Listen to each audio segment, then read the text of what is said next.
Judiciário resolveu buscar uma forma alternativa de prestação de serviço. E o que se entendeu, então, adequado foi a criação desses centros, né, para fomentar, né, para estimular o diálogo entre as pessoas, para que, então, as pessoas resolvam os seus conflitos de uma forma mais rápida, né, mais barata, né, e mais efetiva. Nas escolas, principalmente, né, essa troca de olhar, essa troca de lente restaurativa que a gente leva lá, realmente faz com que os alunos e os professores consigam perceber novos métodos de trabalhar com os alunos, sempre com um lado mais positivo, incentivando a eles, né, os alunos, a autoconscientização. Desde que criado, os Sejusques têm ganhado força. Foram incertos pela resolução 219 do CNJ esse ano na atividade fim do próprio Judiciário como unidade jurisdicional. Então, o que você tem hoje é que veio para ficar. Nós trabalhamos aqui desde acidente de trânsito, causas de vizinhança, causas de famílias, causas de milhões, causas de um pedido de desculpa. Tudo isso acaba passando por aqui de alguma forma. Encontros feitos por profissionais treinados e que dão voz a quem se sentiu prejudicado por alguma situação. De frente um para o outro, vítima e ofensor entram em um acordo para falar sobre os prejuízos causados e as emoções envolvidas no meio desses danos. Círculos de paz, resolução de conflitos. A gente veio até aqui o Fórum de Erechim para saber como funciona a justiça restaurativa aqui no município. Contribuindo para a diminuição de parte dos processos no judiciário, a justiça restaurativa tem como princípios o respeito, a responsabilidade e também o relacionamento. Ela surgiu a partir de Marshall Rosenberg, né, um sociólogo que trabalhou muito tempo nas tribos africanas e nesse trabalho das tribos africanas ele percebeu como eles resolviam seus conflitos, tá? E a partir disso ele tabulou um livro chamado Comunicação Não Violenta. Esse livro começou a ser difundido e as pessoas na Europa principalmente começaram a utilizar como formas de resolução de conflitos. Depois disso nós tivemos Kay Pranes, né, uma norte-americana que também estudou os índios norte-americanos e os índios canadenses. E estudado esses índios canadenses, se percebeu que existe uma forma de sentar num círculo, né, como os índios fazem e resolver os problemas. Então ela tabulou um guia prático sobre esses círculos e esse guia tem sido um norte para que nós possamos desenvolver o nosso trabalho. O processo acontece de forma voluntária e os envolvidos participam de uma entrevista assinando um termo de voluntariedade e após seguindo com as etapas círculo restaurativo e pós-círculo.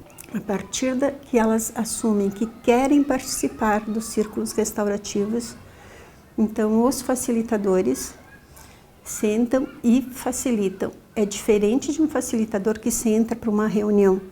Um facilitador, ele faz parte do círculo restaurativo. Então, tudo o que acontece dentro desse círculo, o facilitador vivencia também. E vivencia com as suas verdades. Falando de si como cada participante naquele momento vai falar de si e vai falar de seus sentimentos. Segundo a facilitadora, todos os casos podem chegar até a justiça restaurativa. Porém, ela diz que no momento não estão trabalhando com casos de violência doméstica, onde já existe uma medida protetiva e pelo fato de evitar contato entre vítima e agressor. Existem casos em que um simples pedido de desculpa resolve a situação, porque a pessoa se conscientizou que ela realmente fez alguém sofrer. Em outros casos, não. Em outros casos, precisa realmente, né, ser tomado algumas medidas e a pessoa realmente cumprir algumas ações. Os primeiros estados implantados foram o Rio Grande do Sul, São Paulo e Distrito Federal. Aqui no estado teve início em Caxias do Sul, atuando na vara da infância e da juventude. Tradicionalmente, a justiça ela resolve os conflitos que vêm até ela por intermédio de um terceiro imparcial, que é o juiz. As pessoas então têm o problema, ajuizam as ações e o juiz, na condição de árbitro, ele decide. Ele é um terceiro frente àquelas pessoas. O que a gente tenta fazer no Sejusc é mudar um pouquinho esse paradigma, vamos dizer assim, tá? Aqui no Sejusc a gente fomenta o diálogo, incentiva o diálogo para que as pessoas elas possam resolver aquele problema. No ano de 2016, através da Regulamentação 225 do CNJ, a Justiça Restaurativa se expandiu em todo o Brasil.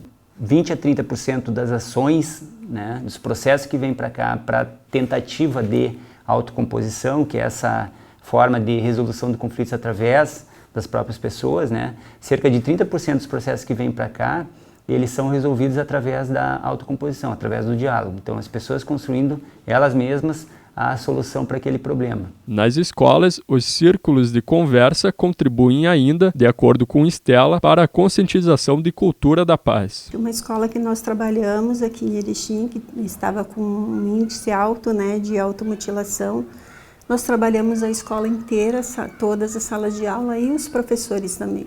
E a mudança foi significativa. Tanto os alunos passaram a ter mais empatia com os outros, como a respeitar mais os professores e os pais. E a resposta também dos pais também é significativa, porque eles passaram a olhar mais para os filhos, entender mais qual é o sofrimento do filho e aonde ele pode ajudar esse filho a ter o melhor desenvolvimento escolar. Em Erechim, o Sejusc, Centro Judiciário de Solução de Conflitos e Cidadania, atua há 3 anos e conta com 40 colaboradores, 2 estagiários, 1 servidor e 1 juiz, sendo 5 profissionais na atuação preventiva e 3 pessoas na justiça restaurativa. E a média de processos aqui, de tramitação, a gente poderia dizer assim, claro, muito genericamente, mas depende muito da ação, mas não poderia estimar em menos de 3 anos, de 3 a 5 anos, contando com recursos. Quando se submete, né, um processo à mediação, e geralmente essa submissão ela é feita no início dos processos, então quando o processo recém nasceu, né, um processo com a conciliação ali, com a autocomposição exitosa, pode levar aí no máximo 6 meses, né? É um novo paradigma que vem alternativamente à jurisdição em si, trazer uma forma de pacificação social para a comunidade, certo? Então o Sejusc, nesse novo paradigma, ele oferece formas de tratamento de conflito, formas profiláticas sobre a análise do conflito para redimensionamento e ressignificação das relações entre as pessoas, certo? Então nós trabalhamos aqui com conciliação, mediação familiar, formas especiais de conciliação como superendividamento. Nós trabalhamos com oficinas de parentalidade para pais e filhos, oficina de gênero, grupos reflexivos de diálogos para vítimas de violência doméstica. Nós temos núcleos de psicólogos para auxiliar, né, como adjutório nesses tratamentos de conflito. Segundo a coordenação, cerca de 200 processos passam por mês pelo Sejusc do município. De todos os processos, envolvendo todos os casos, nós tivemos 42% dos processos barrados aqui no Sejusc em dezembro.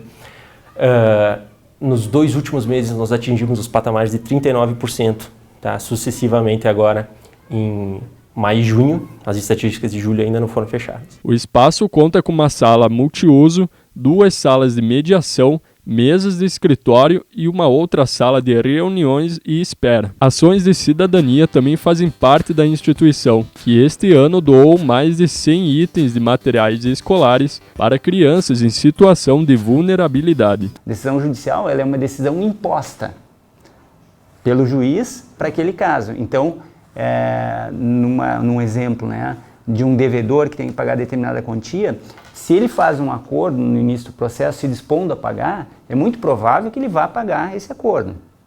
Então o credor, muito provavelmente, não vai precisar mais voltar aqui, porque ele fez um acordo e o devedor se comprometeu nesse sentido. Quando há uma decisão judicial, o devedor ele não é ouvido, a ele é imposta aquela decisão.